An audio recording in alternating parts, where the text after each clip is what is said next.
গত ৫৪-৫৫ বছরে বাংলাদেশে যে কয়েকটা ভালো পদক্ষেপ এসছে, অর্থনৈতিক বিকাশের যে কয়েকটা ভালো উদ্যোগ নেওয়া হয়েছে, দেশের স্থিতিশীলতা এবং আর্থিক সুশাসন আনার জন্য যে কতটি কনশাস চেষ্টা করা হয়েছে, আমার বিবেচনায় বা আমার ক্ষুদ্র বুদ্ধিতে আমি দেখেছি তার সবগুলি এসছে বিএনপির বিভিন্ন শাসনামলে। আপনার রাজনীতির মূল আদর্শ কি? এটা কি দায়বদ্ধতা, না এটা এখন আপনার একটা পেশাতে পরিণত হতে পারে বলে আমরা মনে করতে পারি, কোনটা? না, রাজনীতি তো আপনি পেশা বলতে এটা তো আয়করই কোনো পেশা হওয়ার কোনো সুযোগ নাই। এটা হচ্ছে পেশন, পেশা না পেশন। রাজনীতি কেন আসতে চাই? To do some public good, দেশের জন্য কিছু কাজ করতে চাই। আমার বিবেচনায় বা আমার ক্ষুদ্র বুদ্ধিতে আমি যে সমস্ত শর্টকামিংস দেখি, আমার আমি মনে করি যে দলটি আমি করি সেটি এই দেশের মধ্যে সবথেকে ভালো প্ল্যাটফর্ম, যে এই দেশটার মধ্যে কিছু গুণগত পরিবর্তন আনার জন্য। কেন মনে করি? কারণ গত ৫৪-৫৫ বছরে বাংলাদেশে যে কয়েকটা ভালো পদক্ষেপ এসছে, অর্থনৈতিক বিকাশের যে কয়েকটা ভালো উদ্যোগ নেওয়া হয়েছে, দেশের স্থিতিশীলতা এবং আর্থিক সুশাসন আনার জন্য যে কতটি কনশাস চেষ্টা করা হয়েছে, আমার বিবেচনায় বা আমার ক্ষুদ্র বুদ্ধিতে আমি দেখেছি তার সবগুলি এসছে বিএনপির বিভিন্ন শাসনামলে।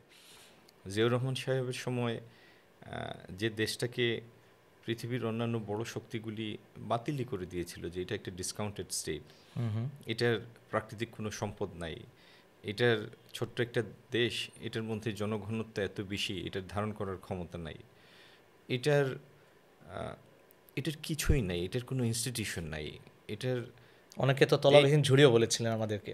হ্যাঁ, মানে একজন তলাবিহীন ঝুড়ি বলেছে, আরেকজন ওইভাবে হার্শ টার্মে এক্সপ্লিসিট কোনো টার্মে না বললেও পৃথিবীর বেশিরভাগ দেশ প্রাইভেট আলাপে বা পাবলিক ডিসকাশনে দেশটাকে বাতিল করে দিয়েছে যে রাইট, না, এটার কোনো রাইট। সম্ভাবনা নেই।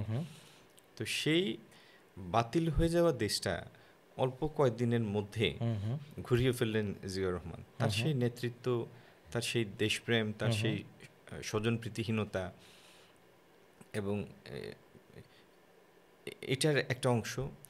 পরবর্তী সময়ে বেগম খালেদা জিয়ার আপোষের নেতৃত্ব এবং ৯১-৯৬ এবং ৯১-৯৬ এবং ৭৯-৮২ এই দুইটা পিরিয়ডে বিশেষত যেভাবে ইকোনমির লঞ্চ প্যাড স্থাপিত হয়েছিল, প্রাইভেট সেক্টর যেটা অবরুদ্ধ ছিল সেটাকে খুলে দেয়া হলো, প্রাইভেট সেক্টর ইনভেস্টমেন্ট খুলে দেয়া হলো, প্রাইভেট সেক্টর ইনভেস্টমেন্টকে আকৃষ্ট করা হলো ৯১-৯৬ সনে। আপনি এখনও দেখেন ৯১-৯৬ সনে বাংলাদেশে যত এন্টারপ্রেনার তৈরি হয়েছে, উদ্যোক্তা তৈরি হয়েছে, পরবর্তী ৯৬ থেকে আজকে কয় বছর, ১৪ আর ২৫, ৩৯ বছর, এই ৪ আর ২৫, ২৯ বছর, এই ২৯ বছরে সেই পরিমাণ উদ্যোক্তা আর বাংলাদেশে আসেনি। যারা তখন তৈরি হয়েছে এরাই পর্যায়ক্রমে বড় হয়েছে, কিন্তু তুলনামূলকভাবে এই পরিমাণ উদ্যোক্তা আর পরবর্তী ৩০ বছরে আসে নাই।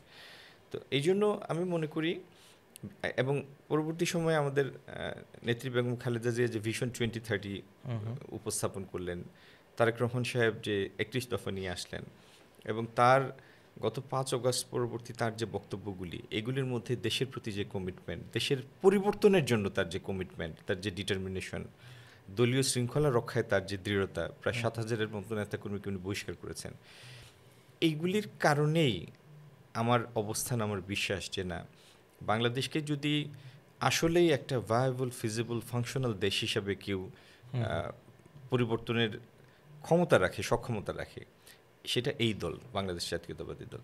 আমি এই কারণেই বাংলাদেশ জাতীয়তাবাদী দলের একজন নগণ্য ক্ষুদ্র কর্মী। আমি মনে করি যদি আমি একটা ভালো টিমের অংশ হই আগামী দিনে, আমি এই দেশটাকে পরিবর্তনের জন্য আমরা যুগান্তকারী কিছু কাজ করতে পারবো ইনশাল্লাহ।